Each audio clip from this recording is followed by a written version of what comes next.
Since we no longer have any skip stitches, well, in this video, we are going to see why. In our family sewing machine, when sewing, we notice that in the garment, this is called skipped stitches. Let's see what causes the machine to give us these skipped stitches and how we can fix it. Some sections are stitched and others are not, leaving gaps and skipped stitches. The first thing we need to consider is threading the machine correctly, regardless of whether it's a Singer, Brother, Hanumi, Toyota, or any other brand. It must be perfectly threaded. Another mistake we make is with the needle. It must be raised to the top. Many people don't pull the needle all the way up to the little stopper you see here. They leave it halfway, and that causes skipped stitches because it loses the loop. The needle's appropriate height concerning the hook must be ensured. We need to make sure the needle goes all the way up and then tighten the screw to secure it. Then we continue with the upper thread tension adjustment, which we must pull manually. Without threading the needle, pull the thread to check if it has the tension we've set.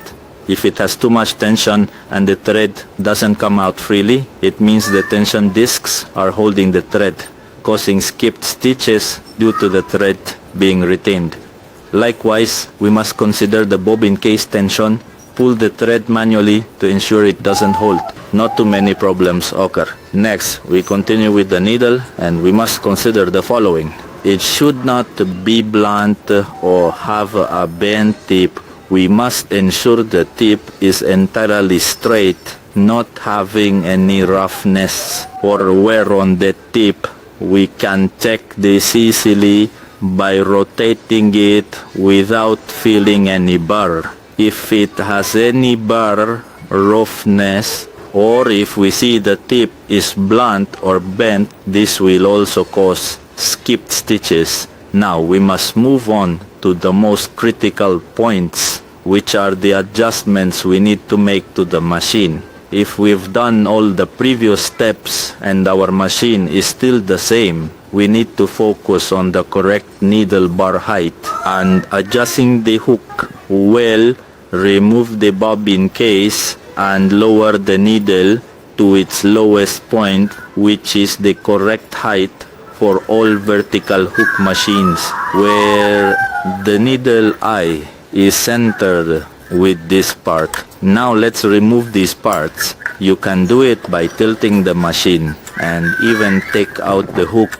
Well, obviously when the needle is up, we see the little hole and it's completely aligned with this other part. So that would be the correct height for this machine in terms of bar height, meaning all the adjustments we made before regarding why we were getting skipped stitches are correct, including bar height.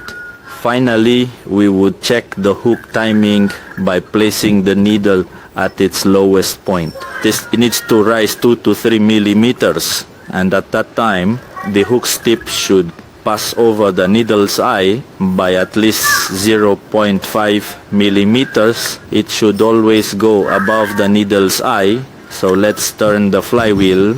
So the needle raises 2 to 3 millimeters, and we see where the tip is passing. There, we see it's passing above the needle's eye, but it's passing too high. It's passing too high. We can see it here in this part. This also causes skipped stitches because the tip should pass at least 0.5 millimeters above the eye. But if it passes too high, it will go too far above the slot of the needle, which makes the hook not catch the thread. The hook won't catch the needle's thread, so we need to adjust the hook so that the tip passes lower. Delete the hook so it passes lower, just above the eye. Let's look at it in this machine, and the main part of the mechanism to adjust is regulated by moving the hook which involves these two screws. Many generic machines, Toyota, Jens, and all those are generic of the Singer, so they'll adjust the same way. Many brother machines also have this type of mechanism. They also bring other sinkers here, which means they bring a sprocket and we move and adjust the hook there. In this case, it's a simple Singer and it has the mechanism here. Let's look at this screw together with this one. To do that, we'll need an Allen wrench like this one, and we'll loosen this screw, and this one over here, we give it a turn, spin the wheel, and move the other one.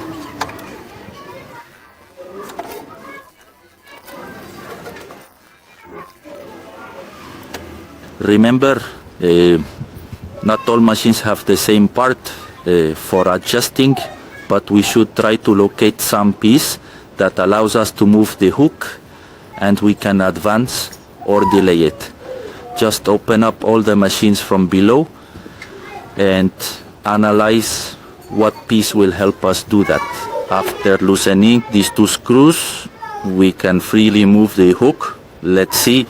Well, here we have the hook and we see how we can now freely move it without the needle moving. We see how we can move it and the needle doesn't move. This part grabs the needle thread, I mean the hook.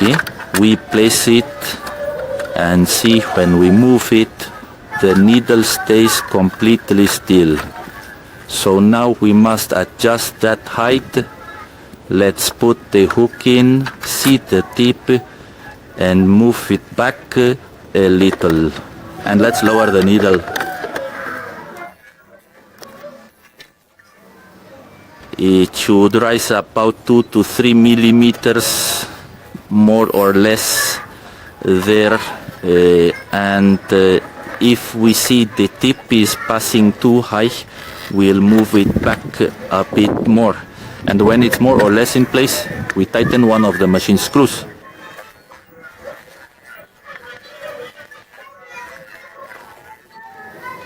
We go and tighten the most visible one, because we also have to check where the hook's tip passes in relation to the needle, not too low or too high.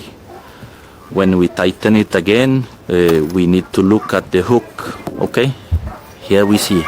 Now if we turn the wheel, because the crab is already tightened with its screw, and we see that the tip, it is passing higher up, then the needle, we turn the wheel, let's give it a full turn, and we'll see that it will pass exactly by the needle at the same spot. As always, we turn again, and it will always pass by the same part of the needle, which means that in this part the machine won't skip any stitches now. We must put it in its maximum CSAP, and we must ensure that it also passes above the eye, because if it goes below in CSAP, it will skip stitches. We see that it's passing a bit higher than the eye, which is well regulated. Now we look to the left and we see that in this part it passes a bit higher, which is normal since the needle is moving sideways, but it's also passing above the eye, meaning that at this point it can skip stitches at its maximum if it's sideways, and we set it straight, and it also can't skip stitches. We see that it's set correctly. Now let's test on the garment by sewing. Okay, now we thread lot each bobbin and we'll sew on the same fabric where we had that problem, and test the needle manually and press the pedal. Now we lift the presser foot, remove the garment, and let's look. You can see